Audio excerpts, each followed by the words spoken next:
Also was ich zum Beispiel sehr, sehr gern mag, das ist ein schöner Schweinsbraten. In diesem Video geht es um ein ganz wichtiges Thema, nämlich um unseren Wald und warum wir unsere Wälder umbauen müssen und warum ein Wald Leben retten kann. Film ab.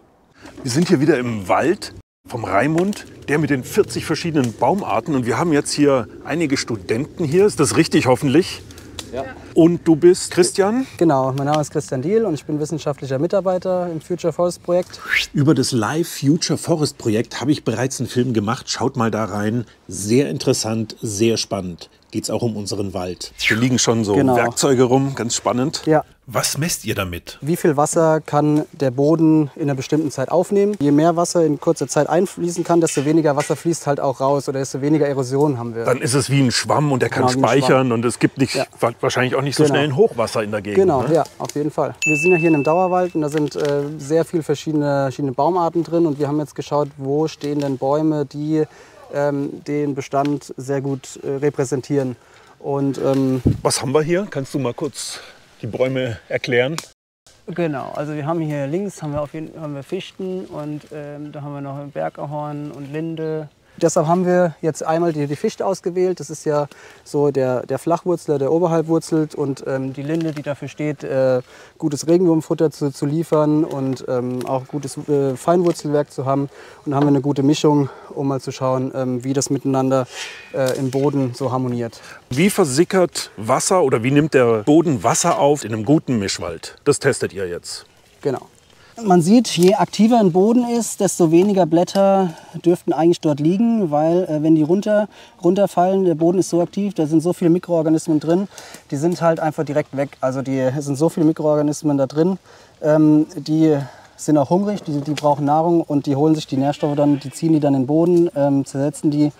Und, Regenwurmfutter, ne? Also Regenwurmfutter, der genau. braucht die. Ich bin ja selber Gärtner und weiß, ich mulch gern mit Laub Genau. oder alles Mögliche an organischem Material. Genau. Die lieben das. Ja. Und das ist sozusagen, ja, das ist der Mulch im Wald, der natürliche Mulch. Jetzt müssen wir kurz unterbrechen, weil hier geht es jetzt wohl los. Wird ein Stahlring aufgelegt. Genau, das ist ein Doppelring-Infiltrometer. Und das besteht aus einem kleinen Stahlring und einem größeren Stahlring. Die werden etwa 5 cm tief in den Boden geschlagen, so dass sie, wenn man Wasser reinfüllt später, dass sie dicht sind, dass das Wasser nicht nach außen wegfließen kann. Das ist keine Standardware aus dem Baumarkt, würde ich mal sagen. Das ist Nee. Spezialanfertigung. Ja? Genau, das ist vorgefertigtes Labormaterial, kann man so sagen, von einer Firma, die sich wirklich darauf spezialisiert hat, solche Geräte herzustellen, die auch genormt sind, wo man wirklich wissenschaftliche Klasse, Tests sowas machen gibt's kann. doch. Ja. Ja. Dann kommen solche Jute-Stofffetzen in die Ringe, damit, wenn man Wasser reingießt, der Boden nicht aufgeschwemmt wird.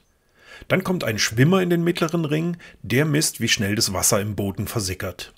Ludwig ist auch wieder dabei, hier beim Messen. Du warst dein ganzes Leben lang Förster und begleitest jetzt die Projekte. Ja, und beende damit mein Ziel, das Handbuch für Anpassung fertig zu kriegen. Und da brauchen wir diese Ergebnisse vom Raimund.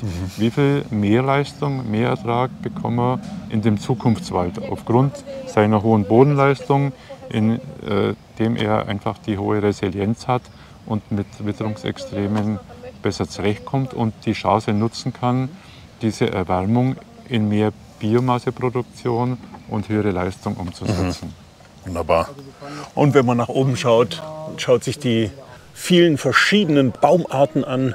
Insgesamt 40 hier beim Raimund im Wald. Und hier und da kommt auch mal schön Licht durch. Ideal, anspruchsvoller Wald, brauchen wir gute Waldbesitzer, brauchen wir viel Fortbildung, aber unsere Enkel wird's freuen. Und jetzt Wassermarsch. Die Studenten haben extra in Kanistern Wasser mitgebracht, denn hier im Wald gibt es natürlich keine Leitung. Zunächst wird nur der äußere Ring mit Wasser befüllt, später dann zur Messung der innere Ring. Das dient einfach dazu, damit es einen Starkregen simuliert und wie gut kann der Boden dann das Wasser aufnehmen und wie lange dauert das. Dann wird der Schwimmer ausgerichtet und in verschiedenen Zeitabständen gemessen, wie viel Wasser im Boden versickert.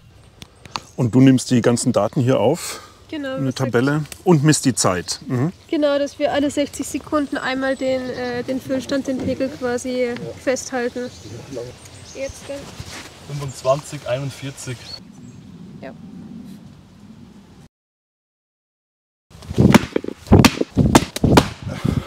Also wir untersuchen den Feinwurzelanteil auf den verschiedenen Höhen von 10 cm, und 20 cm und 30 cm, also nicht Höhen, sondern Tiefen im Boden. Und ich bin jetzt gerade bei der Nummer 3, also 30 cm angekommen und es ist gerade noch auf 20 cm Höhe und ich muss jetzt diesen Metallkasten runtertreiben in den Boden und dann dort drin die Erde entnehmen, damit drüben meine Kollegen den Feinwurzelanteil dort raussuchen können. Anschließend kommt die Erde raus, hier mit der Kelle, mit dem Spaten oder mit den Händen in den Eimer und zur nächsten Station. Vielleicht sehen wir einen Regenwurm. Genau, da ist er schon einer. Ah ja, genau. Da haben wir schon direkt mal einen. Und ein ganz wichtiges Zeichen, ne? Die Regenwürmer, denn deren Futter ist genau dieses Laub hier, das sich schnell zersetzt. Und das wird dann wieder zu Humus umgesetzt. Und somit wird die Erde im Laufe der Jahre, Jahrzehnte zu einem schönen Humus. So dass die Bäume halt dann eben auch wieder was zu essen haben im Grunde, also die Nährstoffe. Dieser Kreislauf, ja. Genau, dieser Kreislauf. Genau, hier haben wir jetzt noch die Feinwurzeln von der Hainbuche. Vor allem im Sommer, wenn wir trockene Monate haben und die obersten Schichten austrocknen, die Oberfläche austrocknet im Waldboden, hat die Hainbuche immer noch Wurzeln, um an Wasser zu kommen. Und es gibt halt auch Bäume, die ihre Wurzeln nur in den obersten 10 bis 20 Zentimetern sich befinden. Und Beispiel? Beispiel natürlich die Fichte oder ja, Flachwurzler an sich. Und die haben es dann natürlich schwer im Sommer, wenn der Oberboden ausgetrocknet ist, dann noch an Wasser zu kommen. Und, das ist also auch der Grund, warum die Fichte hier in dem Beispiel mit dem dicken Zuwachs nicht gewachsen ist dieses Jahr, weil es trocken war. Sie ist nicht runtergekommen und konnte sich kein Wasser holen, während andere Tiefwurzler weitergewachsen sind ohne Regen. Genau, ein Baum kann nur wachsen und Photosynthese betreiben, wenn er halt Wasser hat, wenn er Anschluss an Wasser hat. Und wenn es halt nicht regnet, dann ist der Baum halt angewiesen auf Wasser, was im Boden ist. Ich mache das ja im Gewächshaus auch mit meinen Tomaten. Ich gieße die ganz wenig. Was passiert dann? Sie wurzeln tief und können sich selbst versorgen. Und ich habe viel weniger Arbeit. Die Wurzeln sind ja ziemlich dünn. Der Baum hat auch noch dicke Wurzeln, aber die dünnen Wurzeln sind die Wurzeln, die der Baum auch irgendwann mal abstößt, die halt auch irgendwann erneuert werden. Und wenn die absterben, der Baum die abstößt, dann ist das immer noch Futter für die Mikroorganismen und für das Bodenleben. Ja, wenn ein Baum viel Wurzeln hat, dann haben auch die Bodenlebewesen viel Futter. Und vor allem ist es natürlich auch Kohlenstoffspeicherung, das ist nicht nur oberhalb, sondern auch unterhalb. Das sieht jetzt natürlich nach wahnsinnig wenig aus, aber hier hat man ja nur einen ganz kleinen Bereich und so ein Waldboden ist riesig. Richtig, und auf einem Hektar sind es auch mehrere Tonnen an CO2, die dann gespeichert werden. Ja. Ihr zwei macht auch noch Jawohl. eine Probe. Wir sind hier beim Bergahorn. Also nicht mehr Hainbuche, sondern Bergahorn. Es ist ja schon ein bisschen wie im Sandkasten. Hm? Ja, krieg schon ein bisschen die Flashbacks. Kindheitserinnerung, macht auch Spaß, alles dreckig. Das passt. Sehr schön. Vielen Dank fürs Zeigen. Dann hat mir der Christian noch 2 Bodenproben geholt. Einmal diese hier aus dem Wald und die hellere dahinter vom Acker, der direkt an den Wald angrenzt. Bricht man so einen Bollen jetzt auf, ist bei einem guten Waldboden das Ganze richtig schön rau, hat so eine Struktur. Bei der Bodenprobe vom Acker sieht es ganz anders aus, konventionelle Landwirtschaft außerdem. Wenn man hier aufbricht, gibt es eine glatte Bruchkante. Da ist also kaum Leben in der Erde. Waldboden, Ackerboden. Jetzt habe ich gerade ein Stück aufgebrochen hier von dem Waldboden. Wenn man reinschaut, da schläft ein Regenwurm drin. Klasse. Und Nico vom Landratsamt ist auch da. Hi Nico. Ja, hallo. Grüß dich. Florian. Du begleitest diese Projekte hier. Ja, ich bin immer mal wieder dabei. Ich halte mich in der Projektwoche oftmals auch zurück, mache so im Büro auch Organisation. Aber sobald ich irgendwie gebraucht werde, heute zum Beispiel musste ganz schnell ein Gummihammer ersetzt werden. Der sieht man komplett zerstört, kennt man ja. Sehr schön. Und dann werde ich angerufen, Notfall, Gummihammer muss geliefert werden. Sehr schön. Also bist voll dabei, voll integriert hier. Voll integriert. Christian, das ist schon die nächste Stelle hier. Also ihr macht es an 3 verschiedenen Stellen, habe ich gehört. 3 verschiedene Messungen an ungefähr derselben Stelle, damit, wenn einmal was schief geht oder so, dass man dann wenigstens noch 2 andere Messungen hat, um sicher zu gehen, dass man das Richtige gemessen hat. Was uns aufgefallen ist, dass extrem viel Wasser hier infiltrieren kann, also der Boden extrem viel Wasser aufnimmt. Und ja, das ist, wenn man jetzt sieht, im letzten Sommer gab es ja viele Überschwemmungen überall, ob es jetzt in Europa war oder in Südamerika oder in Asien. Das ist halt extrem wichtig, dass es so intakte Ökosysteme wie den Wald hier gibt, dass viel Wasser aufgenommen werden kann, wenn es zu diesen Starkregenereignissen gibt. Denn alles Wasser, was der Boden hier aufnimmt oder der Wald aufnehmen kann, das landet nicht in irgendeinem Fluss. Und das kann auch nicht zur Überflutung führen, weil hier wird es im Bodenspeicher, geht es in den Boden geht es in den Boden rein und trägt dann halt zur Grundwasserneubildung irgendwann mal hinzu. Wir brauchen mehr von diesen Beständen in Zukunft. Also wie ein Schwamm. Der Richtig. Waldboden muss wie ein Schwamm sein, Ja. damit er aufnimmt, und genau das wird gemessen. So, die Messung ist durch und ihr baut wieder ab. Wir haben hier jetzt an den Bäumen noch solche Messinstrumente hier im Wald vom Raimund. Und Dominik, du bist auch an der Uni? Nein, ich bin beim Forstamt in Landsberg angestellt. Beim Forstamt? Genau, das Forstamt ist einer von den Projektpartnern von dem Future Forest und da bin ich angestellt für das Projekt. Und du bist hier zuständig für diese Messinstrumente. Kannst du dazu was sagen? Genau, das ist, nennen wir Dendrometer, ein kleines Hightech-Gerät, sage ich mal, von dem wir ungefähr 38 im ganzen Projektgebiet installiert haben. Und das Gerät misst hier über dieses Edelstahlband und die Drehung den Wachstum vom Baum. Also wirklich im Mikrometerbereich kann man da jede Stunde genau sagen, wie der Baum sich verhält. Jetzt gerade hier zum Beispiel im Bestand haben wir da, den Ahorn, und ein paar Meter da drüben steht die Fichte, gleiches Alter. Und da kann man einfach mal sehr unterschiedlich sehen, wie die sich verhalten haben jetzt über so eine Wachstumsperiode, wie die auf Trockenstress reagieren, was die machen, wenn es mal viel regnet und so, lauter solche Sachen. Hier misst man über eine Infrarotschnittstelle aus. Habe ich ein kleines Computerprogramm. Und da kann ich die Daten im Endeffekt auslesen. Da ist ein Akku drin, der ungefähr vorgesehen ist, dass er so knapp 10 Jahre hält. Weil das Ziel ist schon, dass das natürlich über viele Jahre läuft, um das zu dokumentieren. Weil wir ja auch ungefähr 15 verschiedene Baumarten haben, die wir da messen. Genau, also wir haben jetzt hier einmal die Fichte und einmal den Bergahorn ausgelesen. Und wir starten hier irgendwo im Mai. Mai? Am 1. Mai haben wir dieses Jahr begonnen mit der Messung. Und das passt schon, wir können weitermachen trotzdem. Und jetzt mal, sagen wir mal, bis Mitte Juli ungefähr knapp messen. Gerade hier sieht man es sehr deutlich, also zwischen Mitte Mai und Mitte Juni hatten wir quasi gar keinen Niederschlag, also die blauen Balken sind der Niederschlag. Und die Fichte hat hier einfach nicht wachsen können. Ja. Also man sieht es an der Grafik ganz gut. Was ich aber nicht verstehe, die Fichte wächst doch unglaublich schnell und gut, und deswegen baut man die doch so viel auch an, weil sie so schnell wächst. Nur wegen der Trockenheit, hier hatten wir doch sehr viel Niederschlag. Und dann müsste sie doch hier ein bisschen wachsen, da tut sich aber gar nichts. Genau, das ist einfach hier im Mai noch ein bisschen früh im Jahr. Also man sieht auch, der Ahorn, der legt erst so gegen Ende Mai los, wirklich mit dem Wachstum. Aha. Das ist eigentlich das größte Problem inzwischen bei der Fichte. Früher war das wirklich so, die Fichte ist gut gewachsen, weil es einfach das ganze Jahr gleichmäßig verteilt ausreichend Niederschlag gegeben hat. Und gerade diese Starkregenereignisse, die wir jetzt mehr haben, also dass Regen punktuell plötzlich viel kommt, ist ein Problem für die Fichte, weil der Boden unter der Fichte nicht so hergerichtet ist von der Fichte quasi, dass sie das Wasser lang halten kann. Ja. Dementsprechend, wenn es ein paar Tage regnet, sieht man dann hier auch teilweise in der Grafik, ist jetzt zum Beispiel hier Ende Juni hat es mal geregnet, da wächst sie und kurz danach stagniert sie wieder. Das ist natürlich jetzt nicht allzu gut zu sehen, weil es bloß ein kleiner Abschnitt ist, da müssten wir da mal genau reinzoomen. Aber sobald es mal ein paar Tage trocken ist, kriegt dann die Fichte wieder ein Problem. Und der Bergahorn im Vergleich sieht man einfach, der kann diesen Frühjahrsniederschlag, den hat er einfach im Boden gespeichert und kann den dann nutzen, hier das ganze Jahr, um gleichmäßig durchzuwachsen. Ganz egal, ob es regnet oder nicht regnet oder viel regnet, der Bergahorn wächst hier einfach weiter. Ja. Der Boden ist hier der Schlüssel. Also der Bergahorn als tiefwurzelnde Baumart, der kann einfach eine viel größere Bodenschicht erschließen hinsichtlich Wasserspeicher, hinsichtlich Versickerung, im Vergleich zu der Fichte, die als Flachwurzel eben bloß im oberen Bereich was abgreifen kann. Und damit man mal den Unterschied sieht, hier die Fichte als Flachwurzler und hier ein Bergahorn als Tiefwurzler.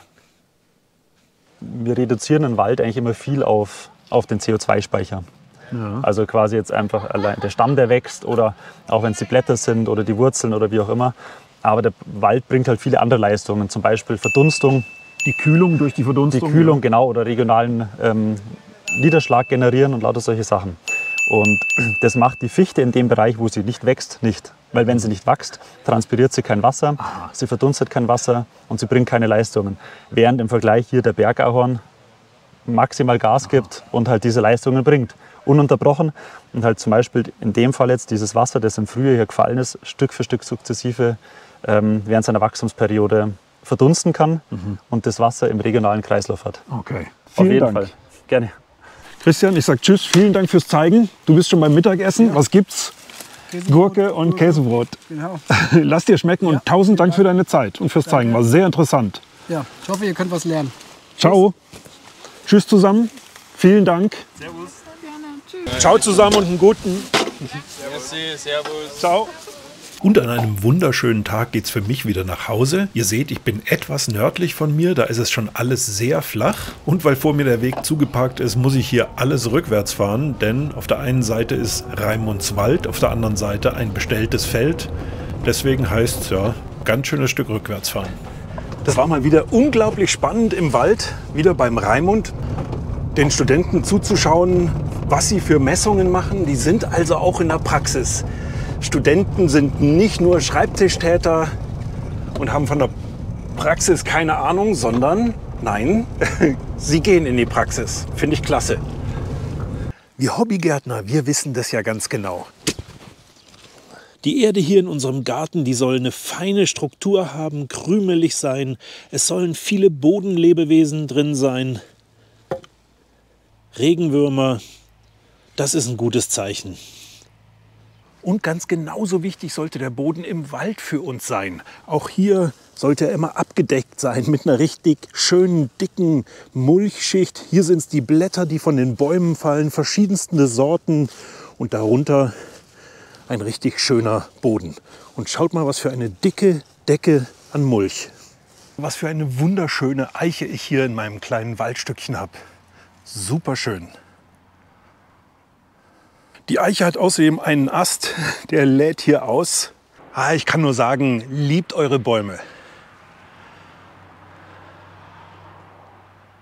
Und für alle, die mir schon länger folgen, die wissen Bescheid. Es hat nichts gebracht. Es wird weiter hier Müll entsorgt. Ich habe diesmal der Gemeinde Bescheid gegeben, ob sie es nicht abholen können. Und sie haben gesagt, ja, sie kümmern sich.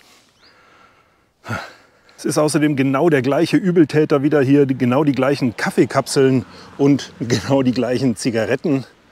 Pfui Teufel. Es kann außerdem keine Geldfrage sein, denn es liegen auch solche Dosen hier, 25 Cent Pfand, 25 Cent für so eine Dose hier. Außerdem meine Meinung zu Getränkedosen. Unsäglich. Warum muss ein so ein Schluck hier verpackt werden in so eine Aludose? Das muss nicht sein. Muss nicht sein. Mehrweg statt diesem. Und schaut mal, was ich im Wald gefunden habe. Einen alten Stahlhelm. Nee, es ist tatsächlich ein Topf aus Gusseisen. Und ich frage mich, wie man sowas im Wald verlieren kann. Merkwürdig. Ja, normalerweise würde ich sowas gerne restaurieren, aber hier ist er dann doch schon zu sehr durch. Schade. Vielleicht bleibt ihr jetzt noch ein bisschen dran, schaltet noch nicht ab, denn der Raimund, der wird noch ein bisschen was über seinen super spannenden Wald erzählen. Mit dabei sind noch Leute aus der Politik, aus EU, Bund und Landkreis. Ist spannend, bleibt dran. Raimund Hofmann ist mein Name. Ich bin eigentlich Gymnasiallehrer für Deutsch, Geschichte und Religion in Altötting, dummerweise nicht hier. Ich komme aber ursprünglich hier aus dem Landkreis Landsberg, also aus Weil.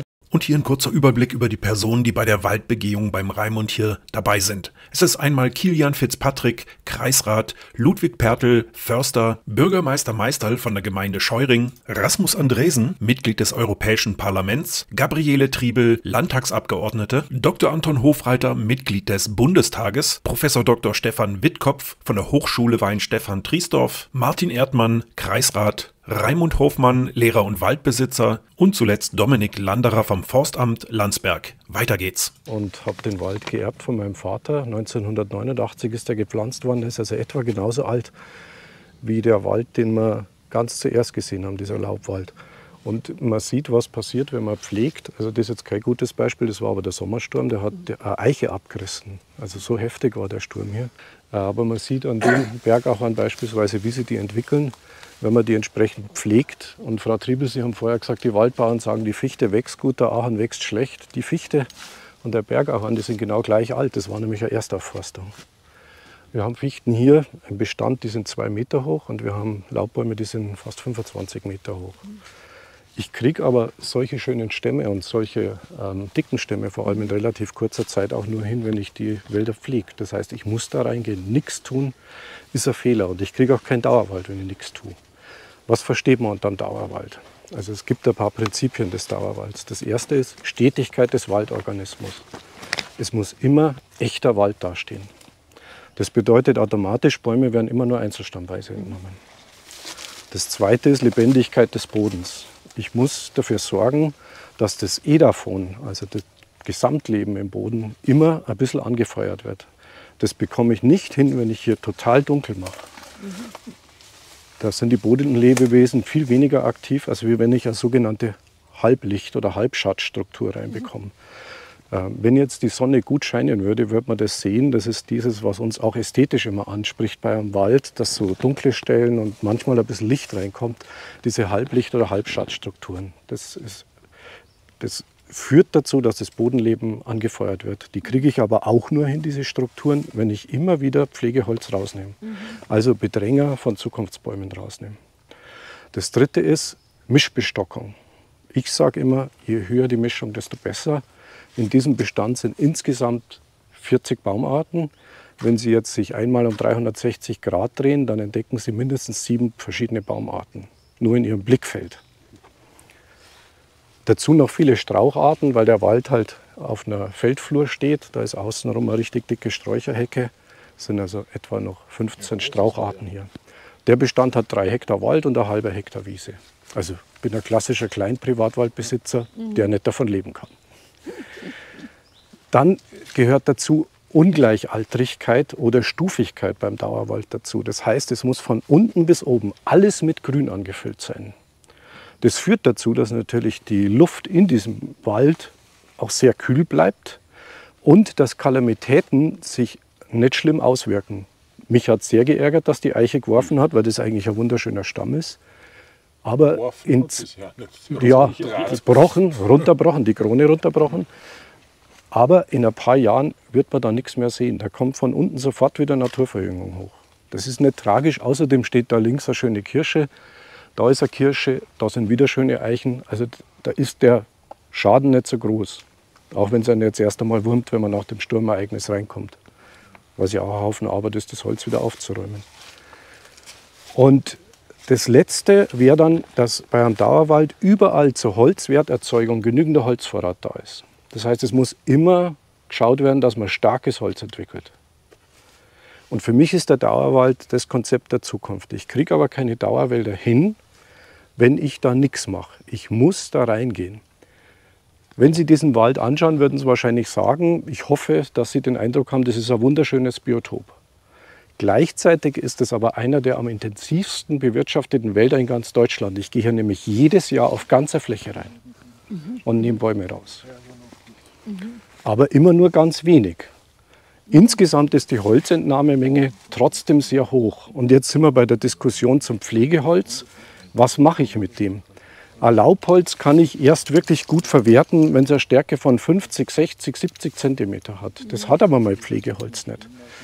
Ich entnehme hier pro Jahr etwa 20 Raummeter Holz. Also in Festmetern wären das ungefähr 13 oder 14 Festmeter.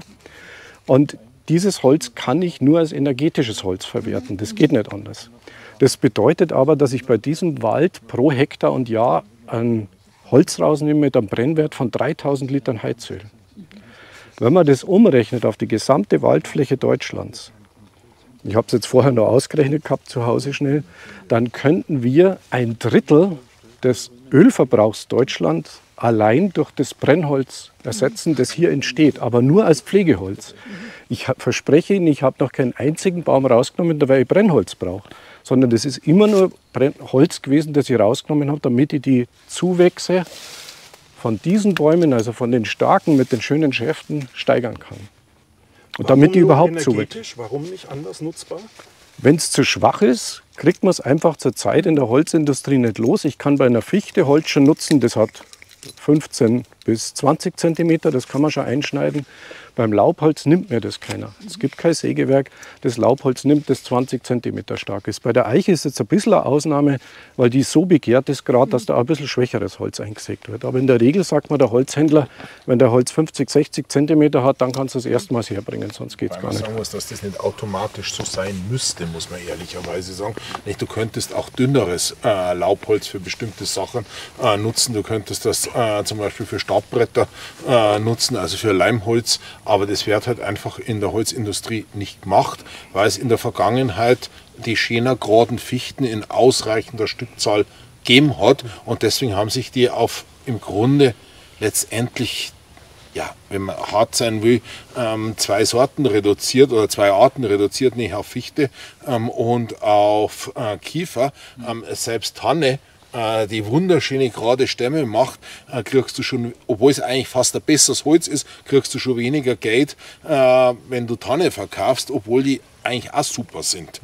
Und deswegen haben wir da im Grunde ganz fatale Entwicklung über die letzten 40, 50 Jahre in der Holzindustrie gehabt, und das hat die schwierige Entwicklung im Wald verstärkt, weil nämlich wenn Fichten abgepflanzt worden ist, hast du einen schwierigen, instabilen Wald gekriegt, aber du hast halt einen guten finanziellen Ertrag davon bekommen. Und die Holzindustrie hat immer gesagt, wir haben doch nur Fichten, und für die war es auch kostengünstiger, letztendlich sich völlig auf die Fichte zu spezialisieren. Und so hat sich das gegenseitig hochgeschaukelt mit einer am Ende hochproblematischen Entwicklung. Und für uns eben eine der Botschaften, er bringt jetzt in der Jüngere die Tanne rein, wo die Esche ausfällt, weil die Tanne die Nadelbaumart ist, die übrig bleibt, weil sie von der Feinwurzel, von der Wurzeltiefe her der Fichte sowas von weit überlegen ist, weil die von der Bodenleistung bei Laubholzqualität hat und von der Stabilität. Und das Problem sozusagen, damit sind wir wieder bei der Jagd, weil nämlich wir haben das Problem letztendlich mit der Naturverjüngung, nämlich wenn man einen deutlich zu hohen Rehbestand hat, die Rehe fressen als allererstes die Tannen, dann fressen es das andere Laubholz, am liebsten sozusagen die Edellaubhölzer, dann fressen es Buchen und Eichen, und ganz zum Schluss, wenn es gar nichts anderes mehr gibt, dann fressen es Fichten und Kiefern. Deswegen ist ein zu hoher Rehbestand so fatal für stabile Wälder. Da stimme ich Ihnen vollkommen zu. Der Rehbestand hier ist auch zu hoch, auch wenn man es nicht sieht. Die Geiß hat dieses Jahr Drillinge bekommen. Das ist immer ein Zeichen dafür, dass es ein biotopartiger Charakter ist, der am Reh einen unglaublich tollen Lebensraum bietet. Das machen Drillinge. Ja. Ich kann Ihnen das Foto geben. Ich habe es auf der Wildkamera aufgenommen, die Geiß mit ihren Drillingen. Man merkt es hier aber nicht, weil immer von unten was nachkommt. Und damit was nachkommt, muss ich aber pflegen und muss immer wieder mal einzelne Bäume rausnehmen. Also Sie sehen hier flächig, wenn wir jetzt noch ein bisschen hintergehen wollen, flächig Naturverjüngung, die ständig von unten nachschiebt, obwohl der Wildtierbestand pro Hektar an Pflanzenfressern höher ist als im Serengeti-Nationalpark. Also ich habe hier mindestens 5 Rehe, ich weiß ein Bock, weil der fegt immer wieder. Ich weiß die Geiß mit ihren 3 Kitzen, das sind mindestens 5 Rehe auf 3 Hektar. Da wird jeder Förster die Hände über den Kopf zusammenschlagen und wird sagen, der Wildtierbestand ist viel zu hoch. Das sind 100 Rehe auf 100 Hektar, ja. Also das ist viel zu viel. Und es sind noch Hasen da. Man sieht immer, wenn unser Ziel muss sein, so viel Nahrung zu bieten, dass einfach alle mehr wie satt werden. Weil wenn zu viel zum Fressen da ist, dann bleibt einfach noch ein Schwung übrig. Und genau das ist das System des Dauerwalds, und funktionieren kann er nur, wenn er andere Wertschätzung kriegt. Dass der Dauerwald macht und zeigt, auch gesellschaftlich die Anerkennung kriegt, dass das ein Wald der Zukunft ist. Und Wald der Zukunft, den werden wir brauchen. Vielleicht eine Ergänzung dazu, wenn ich es nicht gemacht hätte, das Holz, wird der Wald nicht so schön ausschauen und so stabil sein, wie er jetzt ist. Pro Hektar habe ich in 20 Jahren über 500 Raummeter Brennholz entnommen. Als ich das erste Mal am Förster, der in der Forstbehörde saß, gezeigt habe, das hat er mir gar nicht geglaubt. Das ist erst geglaubt worden, als Future Forest angefangen hat, hier mit zu vermessen und mit zu kluppen. Ich habe das halt immer aufgeschrieben, seit ich das mache. Also der ist unglaublich ertragreich. Verglichen mit einem Biogasacker, wo ich Biogasmais drauf habe, hat dieser Wald die gleichen energetischen Zuwächse, nur oberirdisch. Also das, was natürlich in den Wurzeln noch wächst, das kommt noch mit dazu. Also wenn ich dieses Holz, den jährlichen Zuwachs, wenn ich das Holz verbrennen würde, rausnehmen und verbrennen, habe ich den gleichen Ertrag, wie hier auf besten Böden jemand Biogasmais anbaut und das in die Biogasanlage haut. Ich habe aber keine schweren Maschinen. Ich habe alle Ökosystemdienstleistungen. Hier leben über 25 Vogelarten. Hier sind Insekten da. Einige, die sind auf der roten Liste. Der Pirol bei den Vogelarten, der braune Bär bei den Insekten. Das ist ein Hotspot der Biodiversität. Und trotzdem habe ich enorme energetische Zuwächse. Also wenn wir richtig klug handeln würden, würden wir die ganzen Maisäcker zu Wäldern umwandeln, und zwar zu solchen. Also damit zu dieser Waldstruktur, wenn ich hier jetzt nichts mache, dann entwickelt sich in Jahrzehnten, machen die Kronen oben dicht. Das heißt, es kommt von unten keine Naturverjüngung mehr nach. Das Einzige, was dann nachkommt, das ist Buche und Tanne.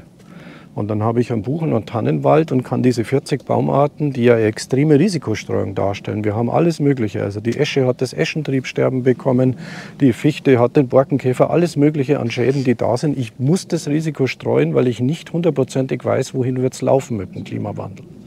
Ich weiß ungefähr, welche Baumarten werden sich bewähren, die versuche ich vermehrt einzubringen und auch zu fördern. Und für mich ist das als Waldbesitzer und einer, der vor allem an die Zukunft dieses Waldes denkt und natürlich an die künftigen Generationen, die beste Form der Risikostreuung, möglichst viel Baumarten reinbringen und eben keine Altersklassen Hallenwälder zu schaffen. Dann habe ich wieder nur Buche und Tanne und irgendwann machen die vielleicht auch die Grätsche. Vielleicht noch ein paar Worte zu den nicht heimischen Baumarten. Es sind hier nicht heimische Baumarten da, die sind einzeln eingebracht. Für mich völlig risikolos. Wunderschöne Bäume, die genauso sich in dieses Natursystem einfügen wie beispielsweise die nordamerikanische Schwarznuss. Das ist eine nicht heimische Baumart, die vielleicht vor der letzten Eiszeit schon heimisch war. Und jetzt gilt sie halt als nicht heimisch. Und trotzdem sage ich, wenn die einzelstammweise eingebracht werden, ist das kein Problem. Und das Laub von der Schwarznuss, das mag der Regenwurm genauso gern. Also unser Bodenleben kann mit vielen dieser neuen Baumarten wunderbar umgehen. Und es ist ja auch ein Test, ne? Wie entwickelt sich so ein Baum hier? Ja, schauen wir es uns an. Ich habe hier Robinien stehen, die werden genauso behandelt wie hier, die machen gar nichts. Da sind keine Wurzeltriebe da, gar nicht. Die wachsen wunderschön allein vor sich hin. Man muss halt einfach ein bisschen sich darum kümmern und als Kleinwaldbesitzer kann man das ja auch machen. Wenn ich nicht viel Fläche habe, gehe ich ja hin und muss nicht Angst haben, dass man der jetzt irgendwie invasiv wird. Wenn ich merke, ein Baumart wird invasiv, dann nehme ich halt die Motorsäge in die Hand. Dann kriege ich die auch in den Griff. Auf einem Quadratmeter unter Ahorn findet man ungefähr 600 Regenwürmer. Und bei der Fichte 0 bis 100 vielleicht. Also wenn es ein richtiger Moder ist, Fichtenreinbestand, oft 0. Also ein ganzer Quadratmeter, kein Regenwurm. Kein Futter und zu sauer. Kein Futter und zu sauer. Und wenn auf dem gleichen Boden eben, sage ich mal, 50 Ahorner stehen und man in der Mitte gräbt, 600. Also das nächste ist, wenn man sich die Trinkwasserqualität anschaut, wenn man diesen, wir bezeichnen als Mull, also diese optimale Humusform ist, dann haben wir eine Nitratbelastung von 0 bis 5 Milligramm. Und wenn wir die schlechte Humusform haben, also in Richtung Rohhumus, dann haben wir halt 50 oder höher Milligramm. Also die Bodenleistung letztendlich entscheidet, welche Qualität und welche Menge wir haben. Und bei der Menge ist es auch klar, wenn wir Laubholz haben, darum Trinkwasserschutz heißt auch wieder Laubholz, dann geht der gesamte Winterniederschlag in Bodenspeicherei. Dann habe ich im Sommer zwar hier viel mehr Verdunstung, aber ich habe trotzdem 100 bis 130 Liter mehr Trinkwasser. Also ich kann, Sie sehen, über Management kann ich wunderschön letztendlich steuern, welche Systemleistungen mir wichtig sind. Darum ist unser Handbuch, dass ich sage, hier bin ich mitten in der Landschaft, das wird also kein lokaler Klimaschutzwald. Da kann ich voll auf hohe Holzproduktion gehen. Hätte ich ein Trinkwasserschutzgebiet oder Hochwasser oder in der Ortschaft, dann kriegt der Wald eine andere Funktion. Und dementsprechend muss ich das Management gestalten. Und da ist jetzt die Bitte oder die Botschaft, da müssen wir Wertschätzung schaffen. Wenn der Waldbesitzer weiß, ich bin für das lokale Klima, für die Gesundheit zuständig und die mache ein Maximum heran, dann ist das eine andere Botschaft. Wenn er sagt, dann alles, was jetzt hier anfällt, ist zwar anfallendes Pflegeholz, aber das ist ja negativ behaftet. Bei Holzverbrennen ist klimaschädlich. Mein Wald ist ja mehr oder minder Arbeitsbelastungen und wertlos. Und da muss ich sagen, bin ich mit der jetzigen Werteordnung, die wir haben, überhaupt nicht zufrieden. Was sagt der Herr Hofreiter dazu? Zu was? Zu Holz verbrennen ist klimaschädlich. Also wenn man sagt Pellets, Hackschnitzel. Das kommt halt ganz drauf an. Also es ist sicher nicht klimaschädlich, wenn das lokal kommt. Aber was wir zum Teil haben, wenn kanadische Regenwälder gerodet werden und zu Pellets verarbeitet werden, dann haben wir halt einfach ein Riesenproblem. Oder Fälle wie, was weiß ich, wenn Steppenakazien in großem Stil abgeräumt werden und dann mit dem Schiff nach Europa gefahren werden, dann ist das natürlich klimaschädlich. Deswegen muss man sich das halt wie so häufig genau anschauen. Und wie gesagt, wir haben halt das Problem, dass zum Teil kanadische Regenwälder abgeräumt werden. Aber lokales Holz, völlig in Ordnung. Ja, lokales Holz ist ja sozusagen im Kreislauf. Also das Holz hier wird in der Regel verkauft beim Umkreis von 10 Kilometern. Weiter wird das nicht gefahren. Das meiste geht sogar bloß 1 Kilometer direkt in den Ort rein und ich verkaufe es an Nachbarn oder sonst irgendwas. Und für mich ist das jetzt wirklich kein Schaden, wenn ich das mache, dass das Pflegeholz auch energetisch verwertet wird. Wenn ich mir jetzt vorstelle, ich würde alle Stämme unter 20 Zentimeter liegen lassen müssen, umschneiden muss ich sie, damit die guten Bäume zuwachsen. Wenn ich die alle liegen lasse, da komme ich in 5 Jahren gar nicht mehr rein. So dicht wird es, weil der Zuwachs so enorm hoch ist. Und darum macht es für mich schon Sinn, das rauszunehmen und dann auch energetisch zu verwerten. Und wenn Sie sich jetzt umschauen, ich habe hier ständig Holz gemacht, da liegt ja jede Menge Totholz. Aber ich muss ja nicht unbedingt solche Stämme liegen lassen, sondern ich lasse halt die kleinen Kronensachen liegen. Die bleiben dann da und die sollen bitte auch wertvoller Dünger für den Wald bleiben und werden. Das ist völlig in Ordnung.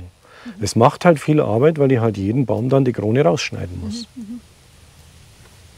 Ja gut, nochmal zur Verwertung von Holz im neuen GEG. War ja auch ursprünglich gedacht, dass der Rohstoff Holz nicht zu den Erneuerbaren gehört. Und da haben wir uns hauptsächlich der Ludwig Hartmann von uns, von der Fraktion, eingesetzt, dass das eben wieder geändert oder beziehungsweise dass das anders gesehen wird. Dass eben gerade solche Möglichkeiten, wie jetzt Sie beschreiben, Herr Hoffmann, dass diese regionalen Kreisläufe auch bedient werden können und wo ja in dem Sinn, wie der Toni jetzt beschrieben hat, in Kanada werden Regenwälder abgeholzt, was bei uns ja in dem Sinn nicht der Fall ist, sondern bei uns ist Pflegeholz. Ja, also vielen Dank, dass Sie sich da eingesetzt haben. Ich war da nämlich auch schon am Zittern und da habe mir gedacht, wie komme ich denn in Zukunft durch meinen Wald, wenn ich alle Bäume umschneide und liegen lasse? Ja, also, genau. Und das ist wirklich, schauen Sie sich um, Sie sehen es hier, wenn Sie im Juni herkommen, da verstehen Sie von Sonnenaufgang bis Sonnenuntergang Ihr eigenes Wort nicht mehr. So geht es dazu, so pfeifen da die Vögel. Ich habe überall Nistmöglichkeiten, weil wir haben Vögel, die nisten halt gerne auf der Höhe, die Grasmücken zum Beispiel alle. Und dann sind da welche da, wie der Rotmilan, der nistet halt, baut seine Horste weit oben auf. Das kann ich nur machen, wenn ich die Wälder entsprechend pflege. Diese Biodiversität zu erhalten, diese Ökosystemleistungen. Und für mich ist das, entschuldigen Sie den Ausdruck, weil der oft so missbraucht wird, aber für mich ist so eine Form der Waldbewirtschaftung wirklich die eierlegende Wollmilchsau. Ich kann alles erfüllen. Ich habe Energieholz, das ich rausnehme, ich habe die Ökosystemleistungen, ich habe die Biodiversität, ich habe die Artenvielfalt, alles was ich brauche, das kann ich mit so einer Waldbewirtschaftung erreichen. Es macht halt viel Arbeit, spart aber wie das Fitnessstudio. Und wenn man das Holz auch nicht verbrennen will, dann ist halt einfach auch wichtig, dass man Alternativen schafft, wie kann ich es dauerhaft speichern. Also ich meine, warum wird zum Beispiel in Häusern immer noch Styropor als Dämmung eingesetzt, wenn man aus Holz Holzdämmung machen könnte? Das meinte ich ja vorher, dass man sozusagen es auch nicht stimmt, dass man dünneres Laubholz nicht verwenden kann. Man könnte auch aus dünnerem Laubholz Holzwolle zum Beispiel machen. Man kann auch aus dünnerem Laubholz Pressspanplatten machen, aber die Holzindustrie sagt halt, Fichten ist am billigsten für uns, also machen wir halt nur Fichten. Oder auch Holzdämmung ist halt einfach noch ein bisschen teurer als Styropor. Deswegen machen das halt viele oder dann Steinwolle oder solche Sachen. Und ich hätte es halt regional. Ja. Und das wäre eine Möglichkeit, wo ich sage, dann ist halt das Pflegeholz nicht so negativ behaftet, wenn ich es langfristig irgendwo speichern kann. Und wenn ich es halt in einem Haus einbaue, bloß bei dem Beispiel zu bleiben, dann ist es halt mal für 80 oder 100 Jahre gespeichert. Und selbst danach kann ich es als Dämmung in den Garten schmeißen.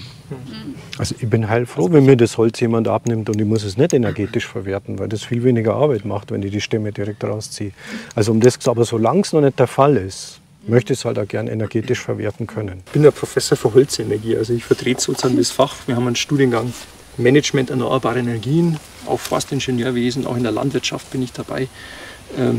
Es ist einfach eine erneuerbare Energie und wir sind noch nicht an dem Punkt, wo wir innerhalb der erneuerbaren Energien eine rauskippen können. An dem Punkt sind wir einfach noch nicht. Wir brauchen jetzt alle, vielleicht können wir in 20 Jahren noch mal darüber reden, ob wir die Biomasse noch brauchen, aber jetzt in der Phase zu sagen, wo wir im Wärmebereich noch 80% fossil sind, ach, das mit dem Holz, das brauchen wir nicht mehr, das fahren wir zurück. Wir schauen, dass wir das Energieholz runterfahren, lieber im Wald lassen.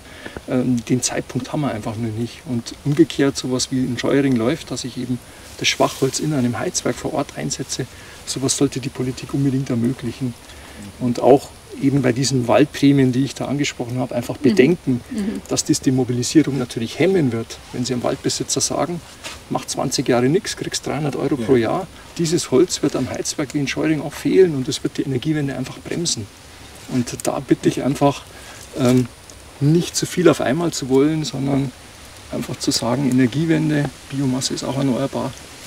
Wir schließen jetzt noch nichts aus, wir versuchen insgesamt möglichst schnell voranzukommen und nicht irgendwie Salz da in der Landschaft zu hinterlassen. Gerne einmal hier schauen und los geht's.